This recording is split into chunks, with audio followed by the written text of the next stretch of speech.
在贫民窟，这个未满13岁的小女孩刚刚就在这一间出租屋内完成了一桩肮脏的交易，但事后她却没有拿到应该获得的报酬。结果回到家，看到空手而归的女儿，吸毒的母亲不仅没有一丝怜悯，反而是恶语相向，严厉斥责着她的工作态度，甚至一巴掌打得女儿嘴角流血，让她牢记这次的教训。愤怒的女孩再次来到出租屋内，趁着男人在睡觉，她悄悄走到柜子前，可抽屉的声音还是惊醒了睡觉的男人。女孩拿起抽屉的手枪，对着走出来的男人，让他支付自己应得的报酬，而男人却笑了起来。他认为女孩不敢开枪，可下一秒，女孩居然真的扣动了扳机。直到男人倒下的那一刻，他可能更想不到，杀死他的小女孩后来就是震惊全球的世界级女毒枭格里赛达·布兰科。布兰科拿上手枪和所有的钱，独自一人离开了这里，来到了纽约。多年后，她成立了自己的家庭，而她的丈夫不仅嗜酒如命，更是碌碌无为。为了养育3个孩子，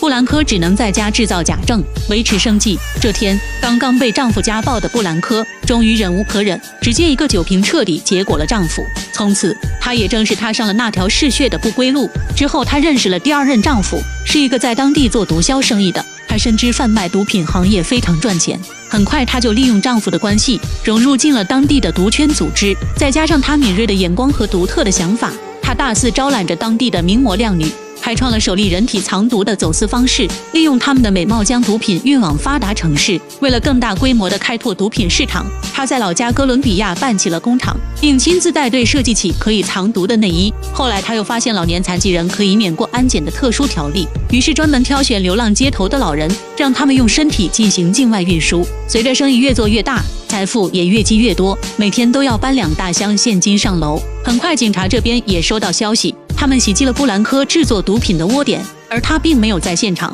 布兰科第一时间收到消息，为了不被抓捕，一家人快速离开这里，回到了老家。等他们来到时，这里已经人去楼空。来到这里的他继续制造毒品，而在这里对手也比较多，但布兰科并没有把他们放在眼里。几年后，他的3个儿子也长大成人，在母亲的言传身教下，3个儿子也同样继承了母亲杀戮的一面，成为了他的左膀右臂。逐渐他们就形成了一个家族式犯罪集团，队伍逐渐壮大。为了更大的占领市场，还专门组织了摩托车杀手，用来消灭竞争对手和仇人。有时他也会亲自动手，教导儿子斩草除根。2个儿子都被布兰科这冷血的一面惊呆了。心狠手辣的布兰科也让在毒圈的同行们都闻风丧胆。很快，整个供给城市的市场全被他垄断。为了提高效率，他还会使用自己的私人飞机大批量运输，而获得的财富都是用麻袋装着去银行，银行经理都会门口相迎。短短的数年，就让一贫如洗的他变得越来越奢侈无度，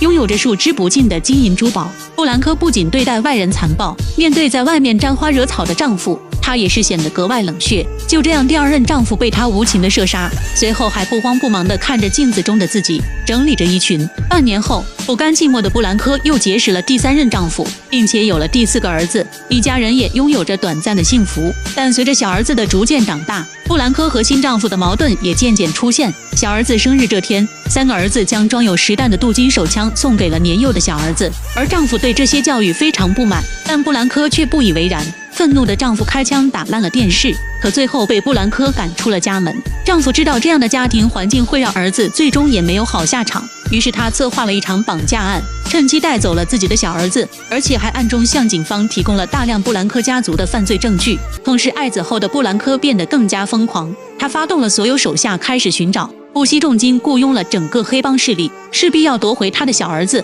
很快找到了小儿子，自己的丈夫也被他无情的杀害。由于丈夫提供的证据，警方马上就锁定了他们这一家族。他的3个儿子也很快被全部抓获。没多久，东躲西藏的布兰科最终也被警方成功抓获，等待他的将是接受正义的审判。法庭上，他被控告多起谋杀的罪行，但是都是由于证据不足，因为能做证人的当初都被斩草除根了，最后被判决违禁品运输罪19年。据报道，布兰科在毒品交易中背负200多条人命，她前后3任丈夫也都死在她的手上。服刑19年后，布兰科被遣返回老家哥伦比亚，从此销声匿迹，过上了平凡的生活。直到几年后的一天，快70岁的布兰科上街买菜，被2名骑摩托车的杀手疯狂扫射，当场倒地死亡，由此结束了他的罪恶一生。这部美国电影《来自教母》讲述了格里赛达·布兰科传奇的一生，感兴趣的朋友可以去观看一下。咱们下期再见。